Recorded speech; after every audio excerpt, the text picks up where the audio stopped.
Hello and welcome. I'm Daniela Sozzi, Strategy Advisor at DNYC. I have recently used this presentation to guide the discussion with a select group of institutional investors from leading private equity firms and hedge funds. First, a bit about myself and DNYC. For 20 years, I have been combining strategic and financial expertise. I founded DNYC in 2018 to drive transformation across fintech and digital payments. DNYC has managed 25 projects in payments, fintech, and crypto across Europe, providing strategic advisory to companies and institutional investors in this space. I've long observed that even sophisticated investors struggle with fintech valuations in emerging markets because they apply developed market frameworks to fundamentally different ecosystems. This is why I will dive through the core foundations of fintech business models before analyzing how they get applied to emerging market specificities. This is the framework that allows to select potential investments and evaluate them accordingly. There are some fundamental questions that underpin the analysis of any fintech business. But when it comes to emerging markets, we must focus also on remittances. The question becomes, how can new technologies transform the remittances business? How can the B2B and B2C payment infrastructures be transformed and enhanced? Understanding digital payments and digital wallets is crucial. In developed markets, payments infrastructure evolved over decades through banks and card schemes. Emerging markets never had this luxury, and that's precisely why the investment opportunity exists.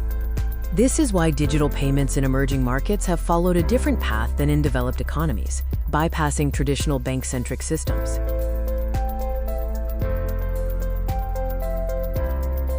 In developed economies, a bank-centric system efficiently connects savings, payments, and cross-border money transfers.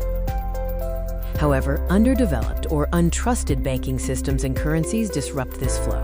This leads to a prevalence of cash and informal economies, hindering access to international money markets. This is where new technologies associated have made the provision of financial services accessible. Fintech solutions bridge the gaps, addressing the deficiencies of traditional banking systems in emerging markets.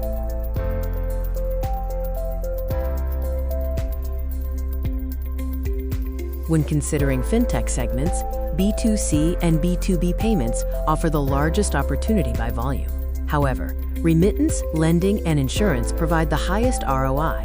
Demand comes from the large unbanked and underbanked population.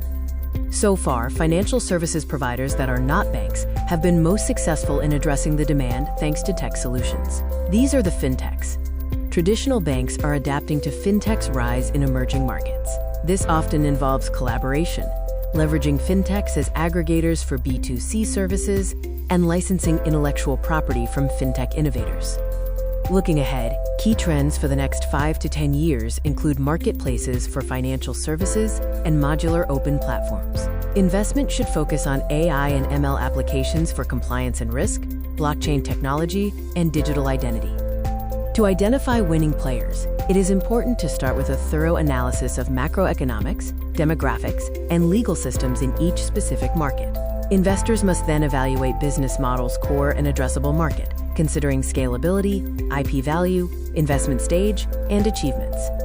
When it comes to evaluate a potential opportunity, user numbers, transaction volume, average margin, and growth rate must be taken into account. There are no standard valuation methodologies that can be blindly replicated. Each transaction is standalone. Triangulating various methodologies and data points is to be preferred over relying solely on DCF modeling or applying comparable multiples. In conclusion, the fintech opportunity in emerging market is significant, requiring domain expertise in underlying technologies and local market dynamics. Valuation must be adapted to the local context and cannot be formulaic. As usual, emerging markets investments demand a risk appetite that supports regulatory uncertainty and market volatility. This is just a sample of the type of sessions I regularly host. For speaking engagements, special projects, or advisory services, please visit dnyc.uk or connect with me on LinkedIn. Thank you for your attention.